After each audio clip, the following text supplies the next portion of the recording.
Welcome to the Everyone's a Critic movie review podcast. I'm your co-host, Bob Zarrell. With me, as always, is professional film critic Sean Patrick.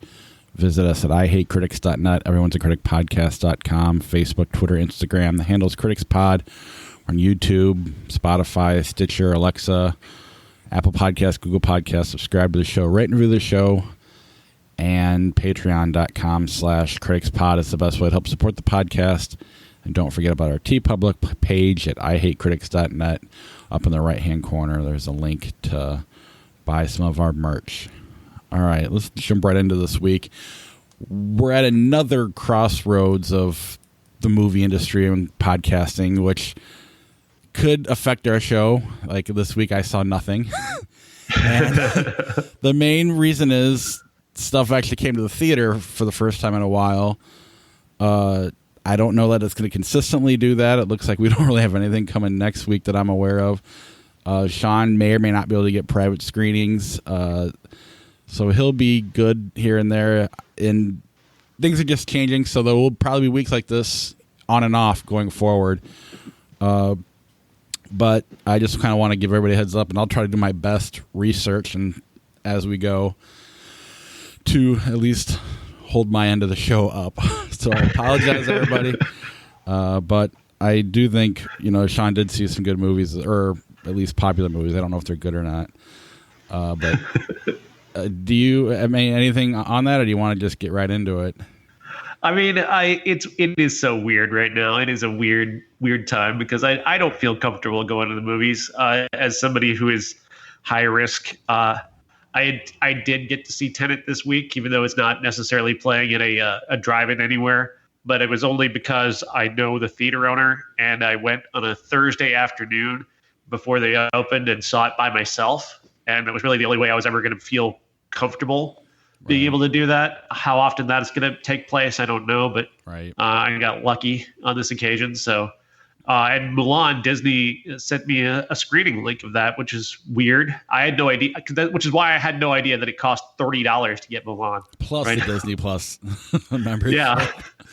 Yeah, we sat down with the family to watch it. It's like at 9:30 last night when we got home from a social distance kind of hangout with friends outdoors in a driveway. And we were going to pop it out. I'm like, I know I'm going to fall asleep. I'm not paying $30 to watch. I want to see it too, and we're going to get to it because I'm sure it's probably pretty decent. I don't know if it's in a theater, but then the drive-in seem to be a week behind. They're playing Bill and Ted this week. So we'll do what we can. And plus, winter's coming along. We'll probably get a few more drive-in weekends. But, I don't know how. That's only probably a couple months, if not a month left before those close down for the year. Yeah. So we'll do our best, but the show will probably change here and there. Hey, I'm getting. We get all these little movies here and there. Like we get two really interesting ones, two little movies next week that are at least really going to be interesting to watch and talk about. Yeah. So let's just jump right into Tenet. All right. Yeah, Tenet, Christopher Nolan's new movie with John David Washington as the star, starring as the protagonist.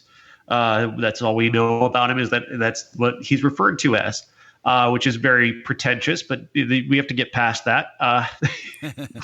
Early portion of this movie is bad. Like I was concerned very early on. The action scene that begins, because we've already seen, if you've been to the theater like last year, you saw the first 10 minutes of Tenet, and it shows you the action scene that we see where John David Washington's character goes into this opera house in Kiev and is trying to rescue an American diplomat and so on, and what takes place there. And he ends up getting betrayed and nearly killed, or at least he thinks he's been killed.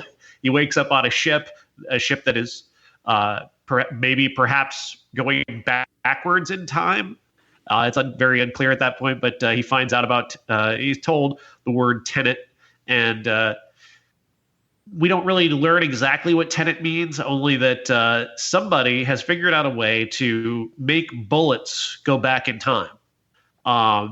Just bullets initially. Like we think for a minute, for like a good 20 minutes, we think it's just bullets that are able to go back in time, which is a weird concept. But and the movie tries to explain it, and it fails miserably. None of it makes any sense unless you are really deep into theoretical physics, which I'm not. You just have to accept that the idea here is that if you get hit by a bullet that's traveling backward through time, there's pretty much no way to save you. The So that's weird. But we don't learn who he is. He thinks he's killed. He wakes up on a ship. He's told that he's going to continue to be a CIA agent. Even though now everybody thinks he's dead, he's that much more valuable because everybody thinks he's dead. And he's assigned the opportunity to investigate these back in time bullets, these reverse time bullets. And he comes to find that there's a criminal played by Kenneth Branagh who's going full ham and cheese in this movie. Just completely. Don't give him a Russian accent ever. It's just an invitation for him to just go absolutely fucking nuts. He's figured out a way with some criminals in the future who have discovered time travel to go back in time, and they want to destroy the past to save the future or to secure the future. I'm not sure. At least that's what he says, but it's not as benevolent as it sounds. Like, it's not like the future is a good thing, like they're trying to save. It's nothing like that. Like, they're just really shitty and they want to get rid of the past. I don't know, to manipulate the stock market or some shit. Who knows what they're trying to fucking do? I don't know. They're going back in time. The time travel actually is kind of cool, and the elements here that do work are really good. Like, the action scenes are really spectacular, especially when you've got one team of guys who are going backwards in time and the other team is going forward in time, and they're running alongside each other, and one's going backwards and one's going forwards, and your eyes are it's dazzling. It really is. It's classically Christopher Nolan in that way. And John David Washington is really cool after being very, very awkward during the exposition phase of the movie, because it is definitely a big exposition dump in the first 10, 15 minutes after the action scene. After that, he gets very, very good. And Elizabeth Debicki is good. Kenneth Branagh is at least entertaining, if not good, because he's just, again, the Russian accent has just freed him up to just be a complete dork, and he's just going completely over the top with it. But I actually do like this movie. I think there are enough entertaining elements of this that it works. He doesn't get completely up his own ass, Nolan. Just because I think he realizes he's also making an action movie on top of making this theoretical physics time travel thing. And so that saves the movie from being terrible or unwatchably like up its own ass. Yeah, I mean, I guess I haven't seen it, so I am definitely I'm getting hung up on things that maybe the movie doesn't need me to get hung up on. Such as? Similar to Interstellar, the time travel stuff. It's just time traveling bullets. I'm automatically, maybe it's other movies, but you're just gonna, the butterfly effect theory. Yeah. It just kind of, I'm immediately taken out of the movie because now the world's just over. You know what I'm saying? Well, there's a great conversation though at one point where Robert Pattinson and J.D. Washington are talking, and they're like, "Is the fact that we're having this conversation now mean that we've already won?" And he goes, "Maybe." I like that. Yeah, and maybe that's what I need to like. Even with Interstellar, it looks great, and there's some great action, cool moments in the movie.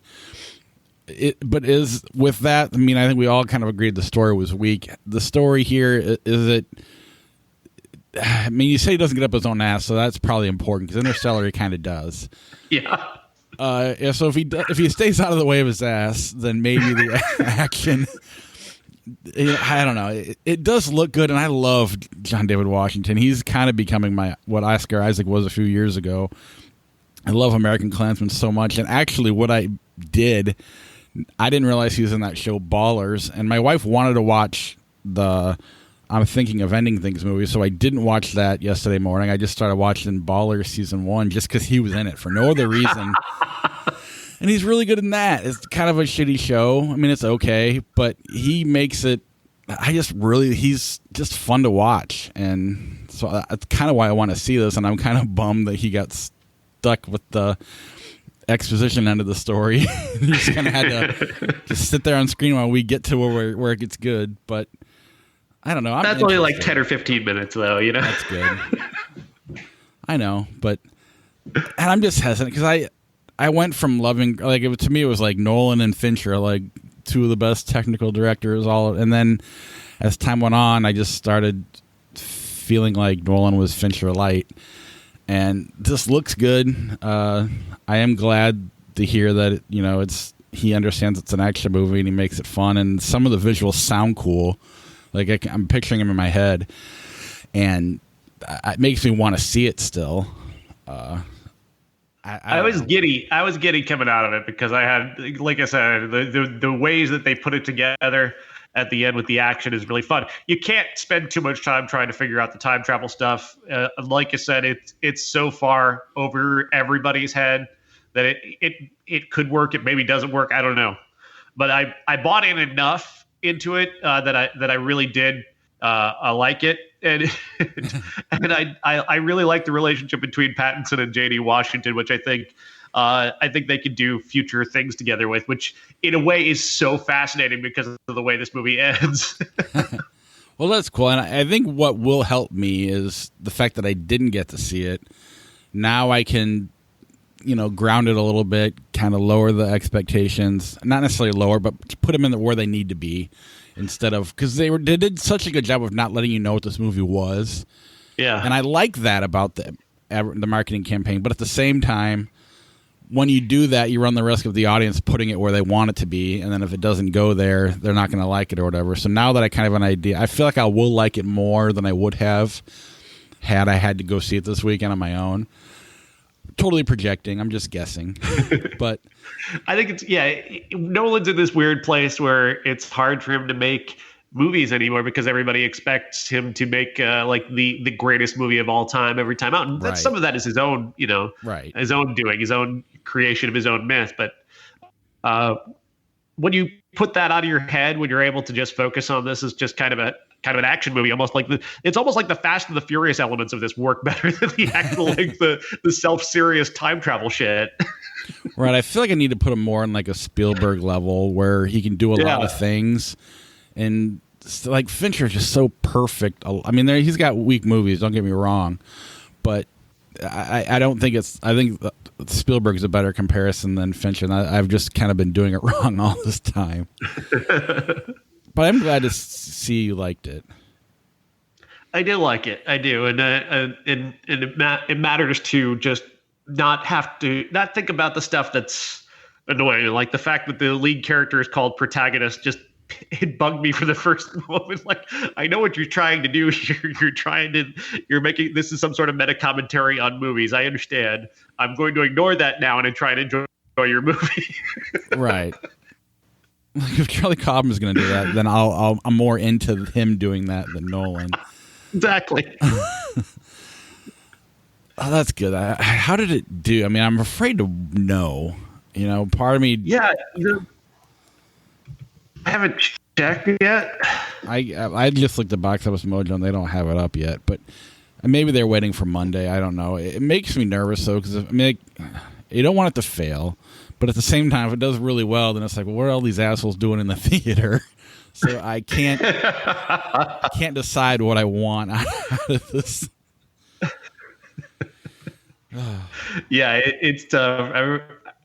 I don't understand people. The complete lack of the inability to understand how serious this is. I was just at the gas station before the show, and I saw this family pull up, 6 kids, 2 parents in one car, and they're all going into the same gas station at the same time. Are you people insane?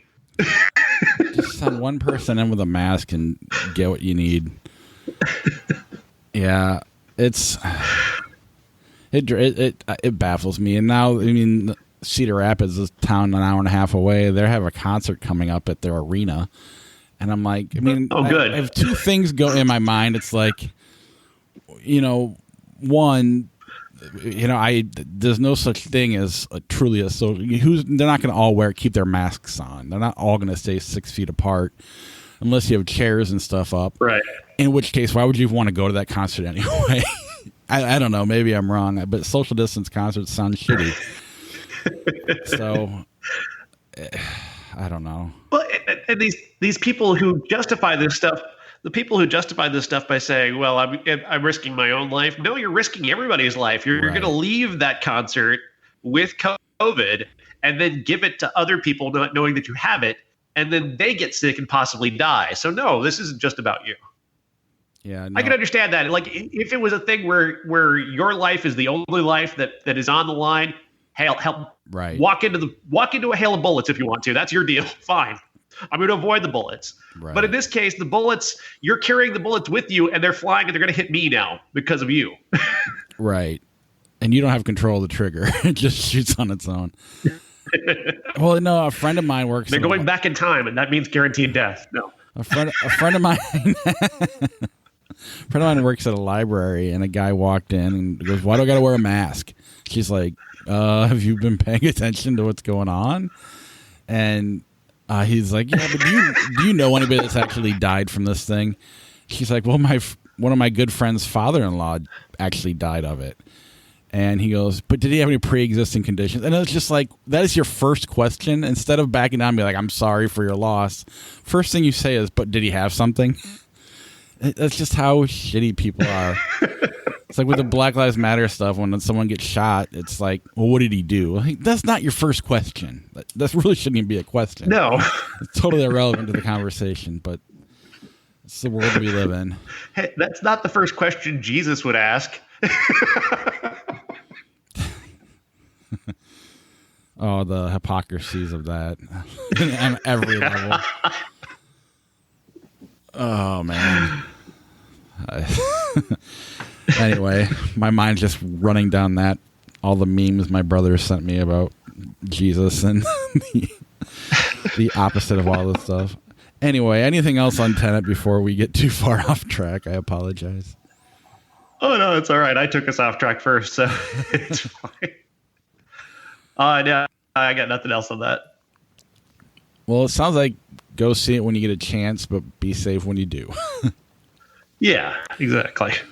Mulan. It does stream everywhere December 4th, but it is available for, premiere access, as I call it, on Disney Plus. If you want to get the whole family together, I mean, $30 isn't crazy. It is at 10 o'clock at night or 9:30 at night, but it is available if you want to show to the kids. Is it worth it? Yeah, kinda. I mean, it's a really good movie. I don't know if I would have paid $30 for it, but You're I also like one it. person. But if you were to sit down with 6 or 7, $30 isn't crazy. Yeah, I guess to get the whole family together, it's not a bad price for that, because you pay a hell of a lot more, obviously, at a movie theater. Right. Mulan is basically it's really not all that much like the Disney animated film, because this movie is so much better than that piece of garbage. I watched the Mulan 1997, whatever it was, animated film. That film is terrible. I forgot how bad that was. I think I once thought I liked that movie. I don't know what I was thinking, because watching it this time, it's so bad. Like, the music is awful. It's god awful, and the performances in this, the reductive storytelling is just bad. Whereas this movie, right off the bat, just creates this beautiful universe where this wonderful character, played by a young actress by the name of Yifei Liu, she's introduced as this person who just has this ability innately. She's a woman who is born essentially a warrior. She's carry on, like her father's spirit. Like, she's got, like, somehow warrior genes is a genetic thing. Like, she's just that good. Whereas in the other movie, she just doesn't have any skills at all. She just wants to keep her dad from dying, which is fine, I guess. But this is far more interesting and far more believable. She's as good or better a warrior than anybody else. All she has to do is just try and convince people that she's a man. She's also dealing with this warrior's code about that puts truth on the on a level with bravery and honor, and they really sell that aspect of it, and the conflict that she feels, and she really sells the conflict of she wants to be a warrior, she wants to be able to fight. She does have this kind of feminist quality to her, where she's kind of offended that she can't fight, that she's got to be given over to marriage and honoring the family by via marrying better than who she is, and I love this. This movie goes away from that reductive stuff that the cartoon does, because she's genuinely believable in this situation, and they really build her up like. And I often compare things to professional wrestling because I love professional wrestling, but it's about putting people over to make something believable. You can take a guy who's like 5 feet 4 inches tall and 150 pounds, like a Rey Mysterio, and you could believe that he could beat a guy who's 3 times his size just because they convince you that he's capable of it. And that's what they do in this movie. They make you believe that because she is innately talented as a warrior, that she could beat up guys and go into war and be as competitive and strong and a leader as she proves to be. And I really like the way they tell this story, and it really works for me. Every aspect of this really worked for me in terms of the action, the storytelling, the drama. I really like this movie a lot. Jim Cornette would never buy it. No, I mean, I watched the cartoon and I'm sitting there and I'm just like, even the reductive stuff, which if you took the comedy out of it and the songs, you know, you can still work to. There's a way. You'd have to spend a lot of time. You'd almost have to do your own Batman Begins before you get to the Dark Knight. In order, maybe this is if you're going to go that route for Mulan. But I mean, I'm assuming there's not much comedy and there's no songs, right? I'm hoping no songs. Thankfully, God, those songs are awful, aren't they? Jesus. They just. I mean, watching it, I can see the good movie in it, the cartoon, but it just like. You're trying too hard to hold on to the Beauty and the Beast and the Lion King and the Little Mermaid. You know, you knocked 4 or 5 of those out in a row, really good, and then Pocahontas started, and you just started going down. You got a little worse and worse every time there for a while because you let the story be strong enough on its own. You had to add these elements that didn't work, and maybe they worked at the time, but they definitely weren't as successful as those first 4, whatever they were.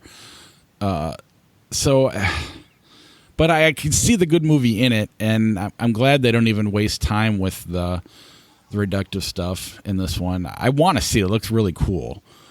It does look cool. Nikki Caro, who's the director of Whale Rider, she's a terrific director, and she really, like, the first thing she does is create this really handsome production. Like, this is a great looking movie. And that's really awesome. You know, she just really does a great job on the look of the film first, and once she establishes, this universe in terms of the production design and the color, then she allows the character to rise forward from that, and it's a wonderful approach. That's good. I mean, some of these Disney movies are fine. I mean, Beauty and the Beast worked, but it was just kind of almost a shot-for-shot remake. Lion King, I mean, you're kind of same kind of thing. I guess I still haven't seen Cinderella. I own it, but it sounds like they went and they made it their own. It sounds like Disney's letting certain directors do what they want, and I'm glad they did that here because I could see this one. I don't know what the pandemic's going to do to it, but I could see it almost taking on a life of its own and being really successful depending on who can see it and when.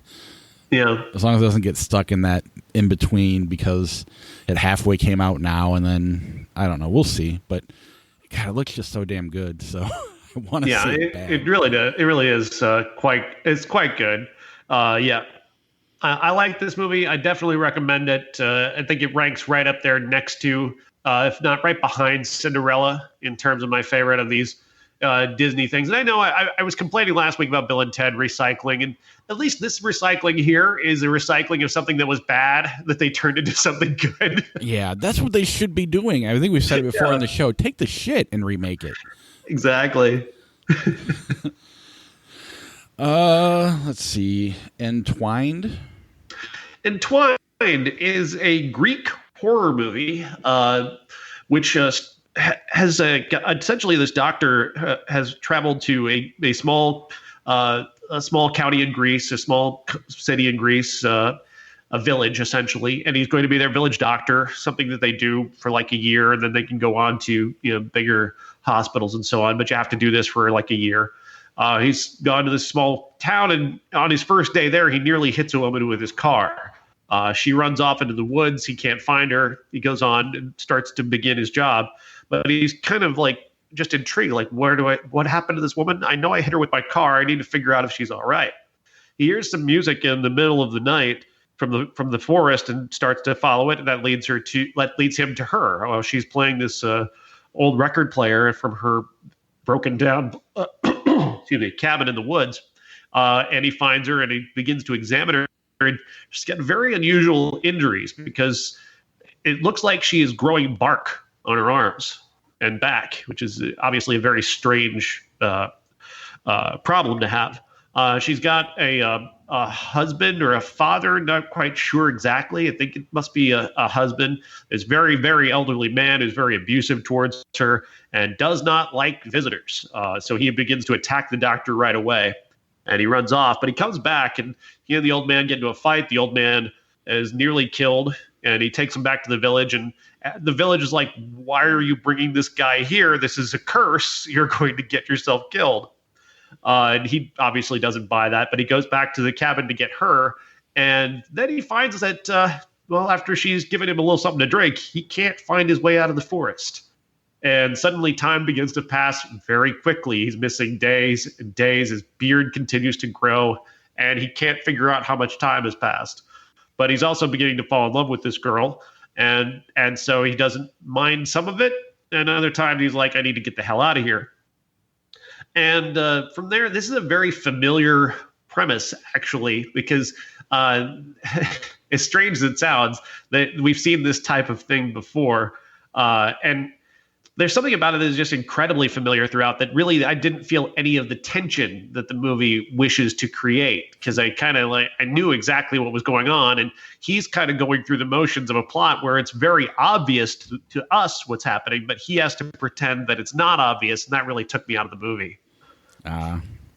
Yeah, I read your review, and this would have been one I would probably have normally watched this on my own, but your review, we've had this a lot lately where it's looks like you can go for this arty horror movie, and then it's more middle of the road, straight ahead in the end, which just I don't know, sometimes takes me out of it a little bit. To me, you're either going to go for it or you're not, and if I know you're not, if you're kind of doing half, I almost hate that more.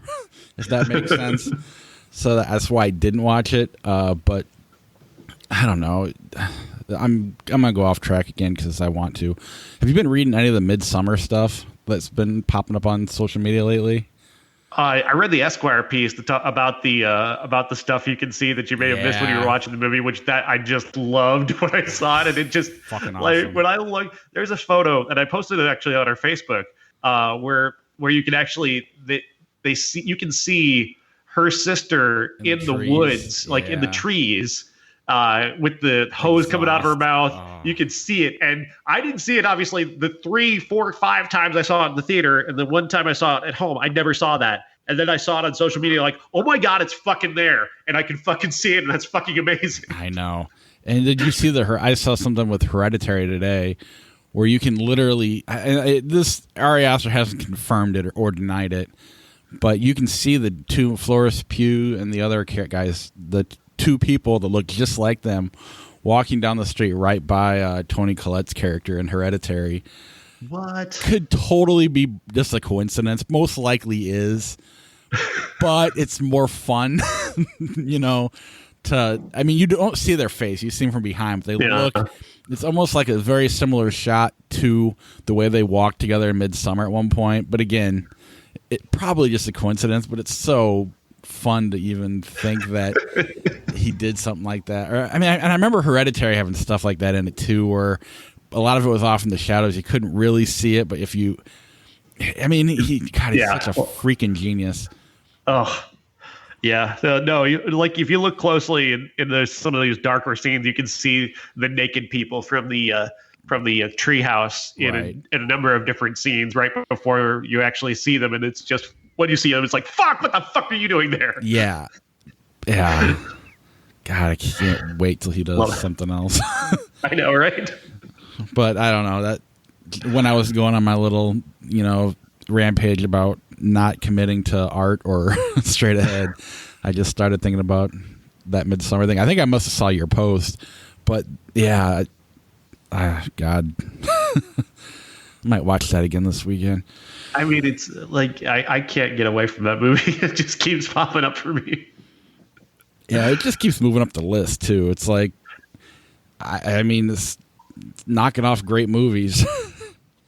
It's like 1 and 1A for me. Like, I don't even know.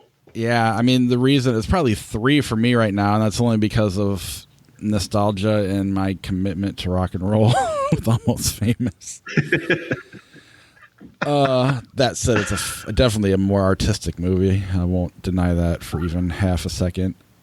Speaking of artistic movies, or at least people, I'm thinking of ending things. Oh, let's see if we can explain this movie. Yeah, try watch. This is what I watched instead of Mulan.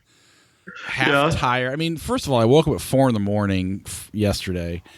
By the time I got to 9:30, 10 o'clock, I started watching this, and I was enjoying what I was watching, but I didn't know what the hell was happening.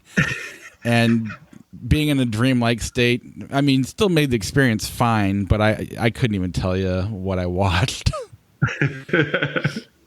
So I don't know what constitutes a spoiler on this, so I'm just going to explain it as best as I understand it, and hopefully I don't ruin it for people. I don't think I will, because I don't think you can. I think that's the idea, is to talk about these movies more than you can't really spoil it. I don't think.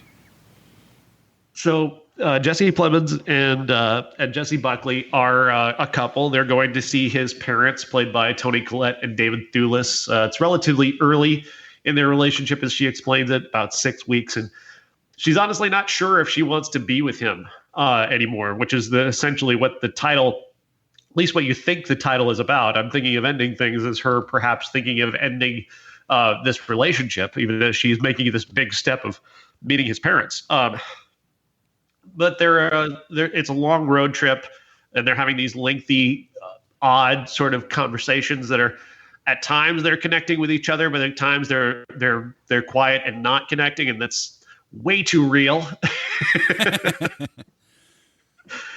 Way too real.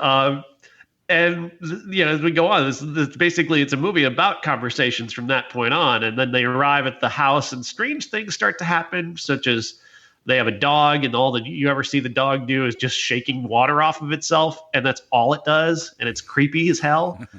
His parents keep changing age from scene to scene, like they'll get older or younger. You're not sure exactly if this is all in her head or what. Basically, it took me I'd see this twice, and then I had to read about it again and get some other perspectives. Basically, what is taking place is that there's this janitor character who's in the background a lot of the movie, and all of this is taking place inside his head. This is the woman who he didn't talk to at a bar years ago, and just watched her leave. And since then, he's just fantasized about her and what their relationship might have been, and what his life might have been. And what you see throughout are all the various parts of his life, all this various parts of pop culture that he's collected in his mind year after year, all the things that he's read about, all the things he spent time on instead of being with other people, are now kind of converging in this moment where he's thinking of ending his life. And he's having this long, drawn-out fantasy about what his life would have been like if he'd gotten into this relationship, and the various permutations of this relationship, how it could have gone. And yeah, that's what we're watching throughout. Like, there's this lengthy conversation that they have about a John Cassavetes movie called A Woman Under the Influence. And this is the first sense that I had that something like she doesn't actually exist, because she's reciting the entirety of Pauline Kael's review, word for word, reading Pauline Kael's review of A Woman Under the Influence back to Jesse Plemons. And what he's doing is basically, this is the conversation he was having with Pauline Kael in his own mind when he was reading the review. He's like trying to disagree with her while he's reading it, which we all do when we read a review of a movie that we disagree with the critic on. We're thinking in our head of the arguments that we would make if that person were there, which is one of my favorite things I've ever seen in a movie presented in this way. It's so good. That is such a great idea. The ending of the movie is basically A Beautiful Mind, because this guy likes A Beautiful Mind as a movie, and so he likes Beautiful Mind and Oklahoma. So Beautiful Mind and Oklahoma come together and become the end of the movie. Wow. Only Charlie Kaufman. I know, right? It's so good. It's so good. it took me forever to figure out what the hell was going on, and I just once I did, I was like, "That's so cool." And now you can watch it again, living in. That's why I don't think you're really spoiling anything. One, I guess there's a little bit of fun in figuring that out, but so many of us don't. We're such a disposable culture, so it'll be fun for me to rewatch it, knowing all that, because like I said, I was in and out of sleep just based on the time and my lack of sleep. But I was enjoying what I saw, just having kind of like the way I enjoy like Mulholland Drive or whatever. I don't know what the hell's going on, but I know something cool is happening. Yeah. And that's, I mean, and I love the cast of this movie. So good. I love a lot of the things they do. Like Toni Collette, to me, is one of the most underrated actresses out there. She can totally choose scenery. She can dial it back. She doesn't, when she goes over the top, it's for a purpose. When she does, I don't know, she's knocks it out of the park so many times and doesn't really get talked about enough. So true. So true. And yeah, I'm seeing David Thewlis everywhere this year. I've got a movie coming up next month called Eternal Beauty that he's in, and I just read about he was in another one just a month ago called Guest of Honor, which is a very weird, interesting movie. He's having a very unique year. And then Jessie Buckley, she just has not done a single thing wrong since she debuted. Every movie she's in, Wild Rose and the Judy Garland movie, and she's just amazing every time out. I am absolutely in love with her. She's so fantastic. And then Jesse Plemons too. Him. I mean, he's having the most unique career you could ever imagine. He's like I don't want to compare him to Philip Seymour Hoffman because he does kind of look like him, but he's like light version of, like, he's such a character actor. He's kind of stands out in everything he does. He's not conventional looking at all for movie stars, but he seems to steal whatever scene he's in when he needs. I mean, I guess in this one he lays low a little bit, but for a purpose. But you look at that game night movie. He just he so makes that so much better than it. I mean, yeah, Bateman and what's her name were great too, Rachel McAdams. But Rachel McAdams, he does such a good job of making it, one notch better than it should be, and everything is done. I mean, similar to with John David Washington, where I went back and watched Ballers. I did that with Friday Night Lights because I liked him so much way back when, and I love his delivery. I just love how unconventional he is, and I don't know. You're right. It's such a unique career that I had no idea he could sing, and he sings at the end of this movie, and it's incredible. It's incredible. Yeah. Oh, guess what he's got coming up? This is amazing. What? He's going to be in Antlers, Scott Cooper's next movie. Oh, I can't wait to see Antlers. Which is supposed to have already come out by now, but right. I'm excited about that now. He's going to be great in that. And I keep seeing First Cows out there to rent, fairly expensive. Well, there's been no reason to yet. I'm just curious. Antlers, that's A24 too or no? I think it is. Yeah, I want to see that. Wish it would. I need to just keep my eyes out for it. Next slow weekend, we'll just make it an A24 weekend. There you go. But yeah, this movie, it begs to be seen. It begs to be watched more than once. And some will find it, impenetrable. Some will find it overly long. Like the scenes where they're driving can take a while to get where they're going. And especially if you're not sure of what's happening, it can feel like it's being drawn out a little bit. But I find these characters and these actors especially so compelling that I didn't mind so much. Yeah, and I noticed the janitor a lot. I mean, they're making you notice him, I guess. So it's not like I'm a great film watcher for noticing him, but that is cool. Now that you kind of explain it a little, that makes so much sense, and it just automatically elevates the movie that much more without having to watch it. It becomes so much more creepy and real too when you think about aspects of your life there where you might relate to the janitor. Like I do, as a single 44-year-old man, I do identify with this guy way too much. Well, and we all daydream, and so the way that they show that just it makes sense because it could have been any daydream. It just happens to be, he's focusing in on this scenario, but the way it works is so spot on to a normal daydream. It's just fascinating. Well, and especially the way that that popular culture weaves in and out of our lives and affects the way we see the world. That's a lot of what this movie is about, because every aspect of what he's talking about, whether it's poetry or physics or art, those are things we use to identify who we are. And then, but the real things, the things that really stick with you, are things like Oklahoma or your favorite movie or a movie review that you read one time and you really liked and you argued with in your head. Those are the kinds of things that just stick to you. And then the idea that he's using those pieces to build what he thinks the woman he would love him would be. Wow. That is such a great idea. Yeah, definitely. I mean, if you're listening to this podcast, you're the type of person that would probably enjoy something like that. So yeah, absolutely. It is on Netflix, and yeah, just go see it whenever you get a chance. Ladies and gentlemen, this is the main event for the linear, legitimate, and universally recognized, undisputed classic. Synecdoche, New York. Yes, another Charlie Kaufman directed film, 2007. Absolutely bizarre and unique and strange movie about a play director played by Philip Seymour Hoffman, who's married. He's got a child, but the marriage is not particularly happy. He thinks it is, but it's not. Essentially his marriage is breaking down. He's been challenged by his wife to go do something original.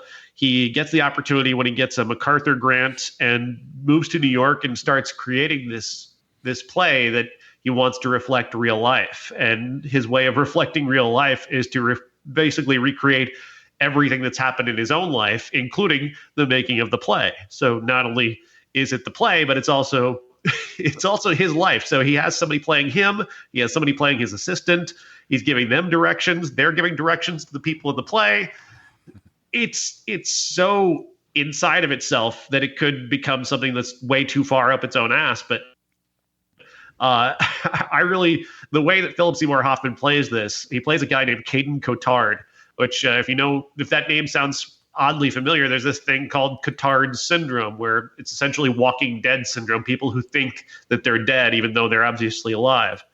And that's much of what the movie is about, is that he's kind of been dead for much of his life, at least as far as he's seen it. And everything is just sort of reenacting his life in different ways, bringing his life back to life via this play. It's a weird, fascinating, strange thing, and it all hinges upon this relationship that he always wished he would have had with this woman named Hazel, played by Samantha Morton. He's clearly, they have chemistry. Clearly he's kind of in love with her, but he doesn't know how to express it. He's also got this guilt over being married to another woman and having a child, and he doesn't feel like he can explore this relationship, and he ends up failing it. And that failure kind of comes to define who he is, and he carries that with him. And it's just this weight on his shoulders constantly of this despair that he's always feeling that he can't quite identify. There are all these various things that mean different things. Like, for some reason, Samantha Morton buys a house and moves in and lives in it. And this house is constantly on fire. From the day she moved in, it was on fire when she bought it, and it remains on fire throughout the entire movie. It's like really clever visual. I'm not exactly sure how I can explain what that means, but it certainly has some sort of meaning to it. But everything about this movie is just so clever, to the point where he's making the play in this giant hangar in New York City. And because he wants it to be as real as possible, they need a hangar inside the hangar that is other people making the play that he's making. Oh man, yeah, it's crazy. It's crazy.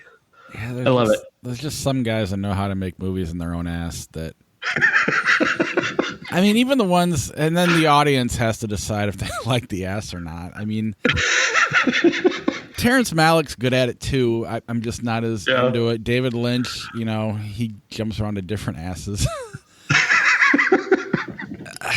I mean, but there's something about the way he does it, Charlie Kaufman, that I underappreciate. I don't appreciate him as much as I need to. Every time I rewatch something, I forget how good it is. Being John Malkovich or adaptation or this or whatever, I just you lose how great of a filmmaker is until you start watching it. And even going into, I'm thinking of anything. I knew I wanted to see because I know he's good, but it was hard for me to be like watching it at a prime time when I was fully focused, because sometimes it feels like it's going to be homework. It never is. Yeah. But it just has that, it has, in my mind, that's the reputation. I'm bringing it every time, and then I get in it and I just disappear into the movie. And I don't know why I don't, hold him up as high as I should as a director, because once I get a couple weeks away from this, I'll just be like, oh yeah, he's good, but I'll never, I keep saying Fincher, Ari Aster, he's as good, if not better, than those guys.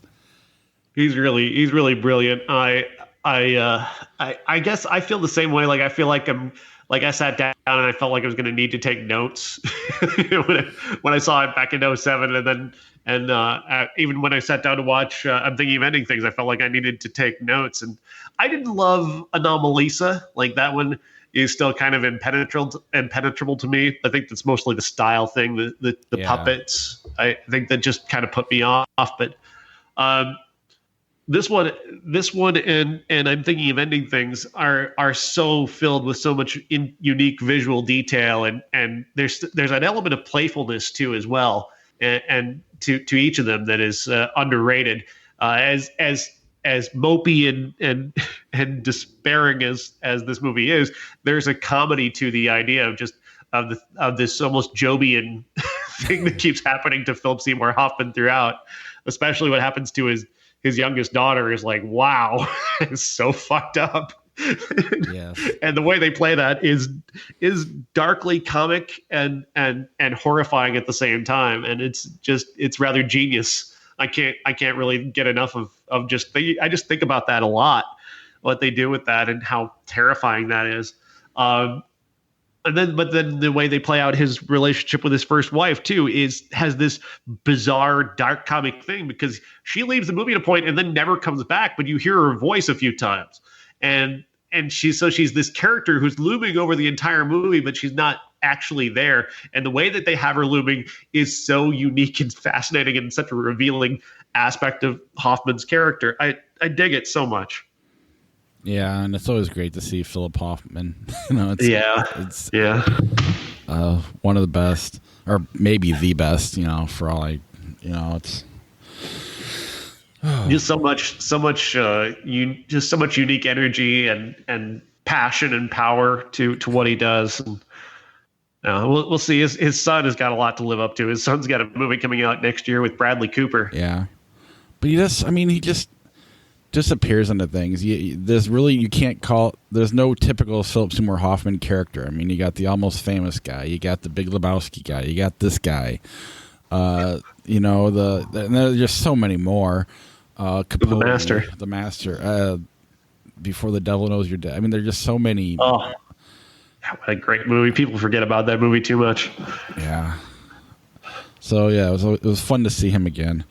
Yeah. Not really again, but going back and watching something he did, I guess.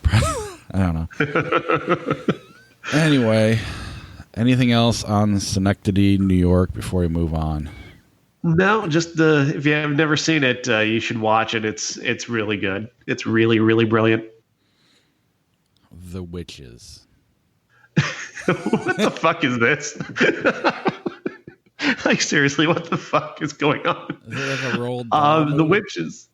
Go ahead. Is it a Roald Dahl book or whatever, or something like that? Or I don't know. Maybe. That could be. I don't know. I have no idea. I just know it's directed by Nicholas Roeg, who did Don't Look Now and weird career that he's had.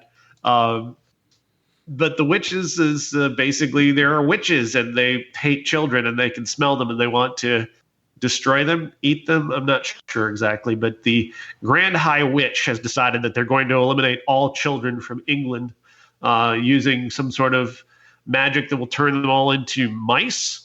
And there's a young boy who discovers their plot and has made it his mission to try and stop them with the help of his grandmother.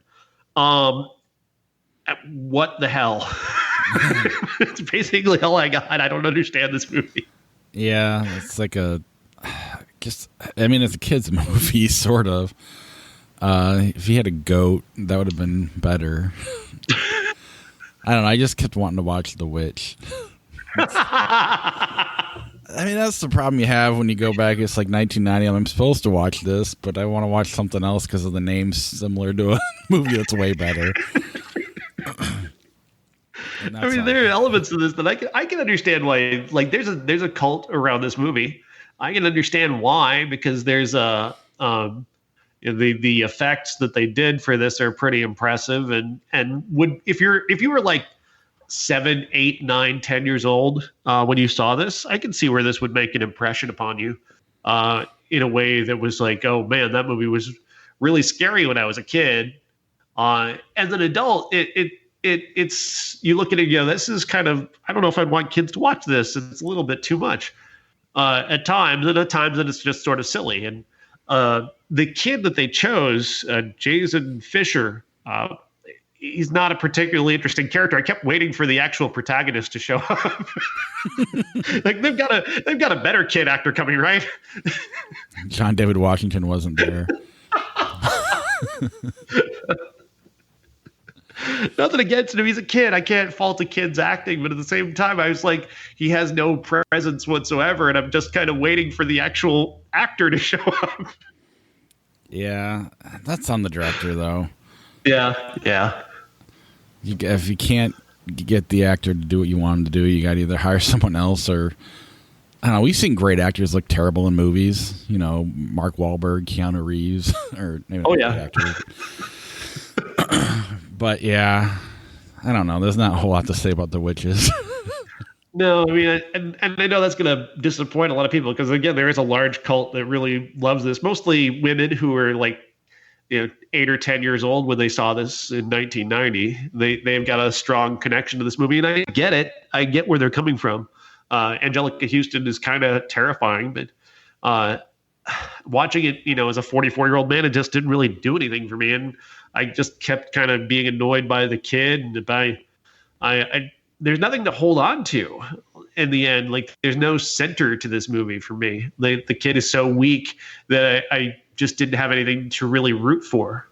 And that demographic started reading Twilight in their 30s and got into that, and then started writing fan fiction. And they're not listening to our show, so I don't feel horrible about just kind of moving on past it. But that is the last movie. That should explain next week's 1-star reviews.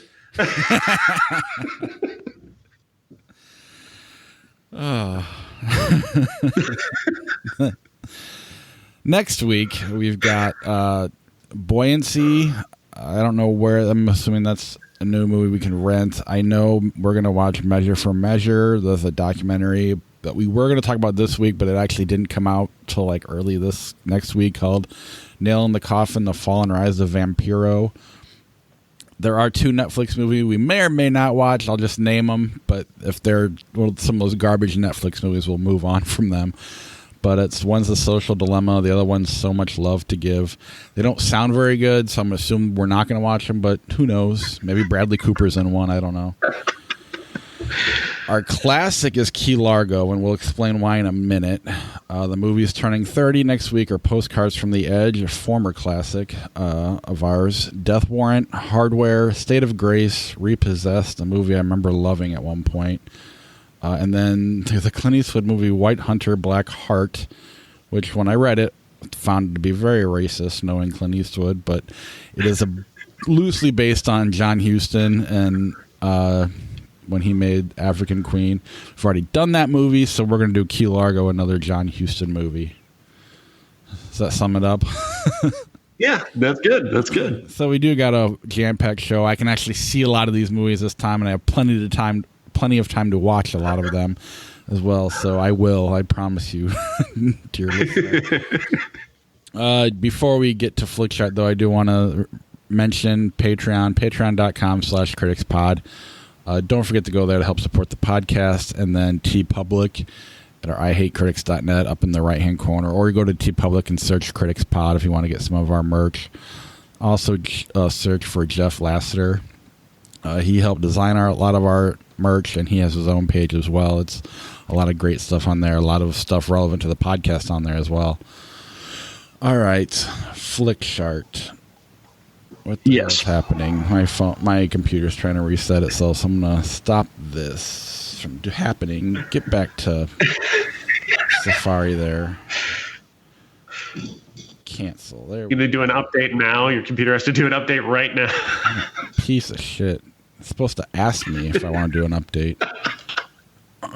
All right, here we go. Flickchart. I've got Armageddon, Starship Troopers. Starship Troopers. I'm going Armageddon. I know you don't like it, but I fucking hate Armageddon. The worst experience I've had in a movie. Starship Troopers wins, though. The Shining. That's a shitty movie, too, but they both suck, so. The Shining, Sleepy Hollow. That's tough for me, because I really love Sleepy Hollow. I got to go The Shining. I think it's a better made movie, but they're both equally, to me, very, very, very good. Sleepy Hollow is desperately underrated. I agree. The Breakfast Club, The Water Boy. Breakfast Club. I hate The Breakfast Club. I'll let you win, but I had to flip it just to... so The Breakfast Club wins. All right, Raiders of the Lost Ark, Honey, I Shrunk the Kids. Raiders of the Lost Ark. Raiders of the Lost Ark wins. I did make you flip again. You're gonna have a tough one with this one. Maybe not. Legally Blonde, The Royal Tenenbaums. That's tough. Yeah, that's a tough one. Those are both good movies, but Legally Blonde is special to me, so it's Legally Blonde for me. And I've only seen it like the one time years ago, or I guess we had a classic once. It's a good movie. I like it. You're on a roll with the coin flips. But I do love The Royal Tenenbaums a lot. Ooh, Batman Forever, The Texas Chainsaw Massacre, 2003. Oh, it's Batman Forever. Yeah. Never touch my Texas Chainsaw Massacre, ever. In fairness, though, I watched that one way before I saw the original. And at the time, I enjoyed it as a straight-ahead horror movie. Snow White and the Seven Dwarfs, Harry Potter and the Prisoner of Azkaban. Harry Potter. I like the Seven Dwarfs, but that's a very good Harry Potter movie to me. All right. I don't have an opinion, so I'll go with you. Scary Movie, Lethal Weapon. I like both those movies. Lethal Weapon. Yeah. Die Hard with a Vengeance. God damn it. Come on. Rudolph doesn't count as a movie. All right. Die Hard with a Vengeance, Panic Room.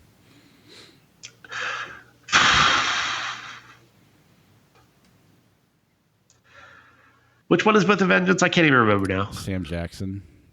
Yeah, I'll go with that one. That one's all right. I agree. Panic Room's one of the... That's Fincher, right? It's probably his weakest movie. Yeah. Maybe that or Benjamin Button. I thought the game was pretty weak, too. Garden State, Back to the Future 3. Garden State. Dead Poet Society, Enemy of the State. Dead Poet Society. The Blues Brothers, V for Vendetta. V for Vendetta. I do not like that movie. Blues Brothers won that one finally. I win one. Fireworks, 1997. Do you know that one? No. All right. Gangs of New York, The Exorcist. Gangs of New York. I'll go with The Exorcist. 2 in a row for me. Man, putting up classics against each other. Lost in Translation, Crouching Tiger, Hidden Dragon. It's lost in translation for me, but yeah, those are two great movies. Yeah, me too. American Psycho, Pride and Prejudice. Which Pride and Prejudice? 2005. That's a good one. But I'd go with the other movie. American Psycho. Yeah, yeah. I agree. The Matrix, Harry Potter, and the Chamber of Secrets. The Matrix. 2 movies I don't care about. Fun with Dick and Jane, Spider-Man 3. Oh man, that's actually tough because neither one is a very good movie, but neither one is a very bad movie to me. I think I would probably watch Spider-Man 3 if you forced me. So yeah. Yeah, I'm with you. I don't really remember phone. I don't hate it. I didn't hate Spider-Man 3 like a lot of people did. I don't hate Iron Man 2 like a lot of people do. I don't get the hate, but I'm also not that big of a nerd when it comes to comic book movies either. So, Honey, I Shrunk the Kids, This Is the End, the Seth Rogen movie. This is the end. I agree. Superman, Goodfellas. Goodfellas. It's coming up in 2 weeks, I think. Oh, wow. Candyman, American History X. I don't know what to do with that one because I never want to see American History X again in my life. Well, I don't think we'll have. Well, I guess when it turns 30, we won't have to watch it, though. We already had it as a classic once, and it's one of those movies that suffers from going back to it when you see how weak it really is. But Candyman's just a horror movie. Yeah, there's nothing special about it at all. I'm going to go American History X then. All right, you can go with that. 12 Monkeys, Pirates of the Caribbean, Dead Man's Chest. 12 Monkeys. Another guy who likes to work inside of his own ass. And is good at it. Forrest Gump, High Fidelity. High Fidelity. Charlie's Angels, 2000, Goodfellas. Goodfellas. Let's see. Austin Powers, The Spy Who Shagged Me, Mission Impossible. Ooh, that's tough. That's tough. They're two very different movies that are both good at what they do. Mission Impossible. Yeah, I'll go with you on that one. Even though that's the weakest of the Mission Impossible movies. I thought, wasn't 2 weak? Or what was the one? Maybe it was 2. Yeah, maybe it was 2 actually. Yeah, they all run together now. The first one was a little pretty complicated for what it was, but then they end up being better straight ahead action movies after that. Meet the Parents, Napoleon Dynamite. Meet the Parents. I never got the Napoleon Dynamite thing, but then again, I'm not a hipster, so. Castaway, Knocked Up. Knocked Up. Agreed. Superbad, Night at the Museum. Superbad. Taxi Driver, The Professional. Taxi Driver. Agreed, but I think that'd have been hard for some people. Some people that like Professional love Taxi Driver. Hitchhiker's Guide to the Galaxy, Tropic Thunder. Tropic Thunder. Agreed. Harry Potter and the Goblet of Fire, Scream. Scream. Yes. Castaway, Harry Potter and the Prisoner of Azkaban. That's tough. I like Castaway a lot, actually. I was just talking about Castaway the other day for some reason. But Azkaban's probably my favorite Harry Potter movie, so I'm going to go with that one. I like Castaway okay. I think Tom Hanks is amazing in it. But I don't get the point. I mean, there's just so much of it that's, I don't know. It just as a movie as a whole, I don't quite love it. But I think the performance is amazing, if that makes any sense at all. I find myself fascinated by just how much how emotional I get thinking about when he's yelling for Wilson. Just that emotional investment in something that doesn't actually exist. I find that very, very moving. Yeah, I don't disagree with that. I don't know. Maybe it was the fact that he made it to. I don't know. You wanted him dead.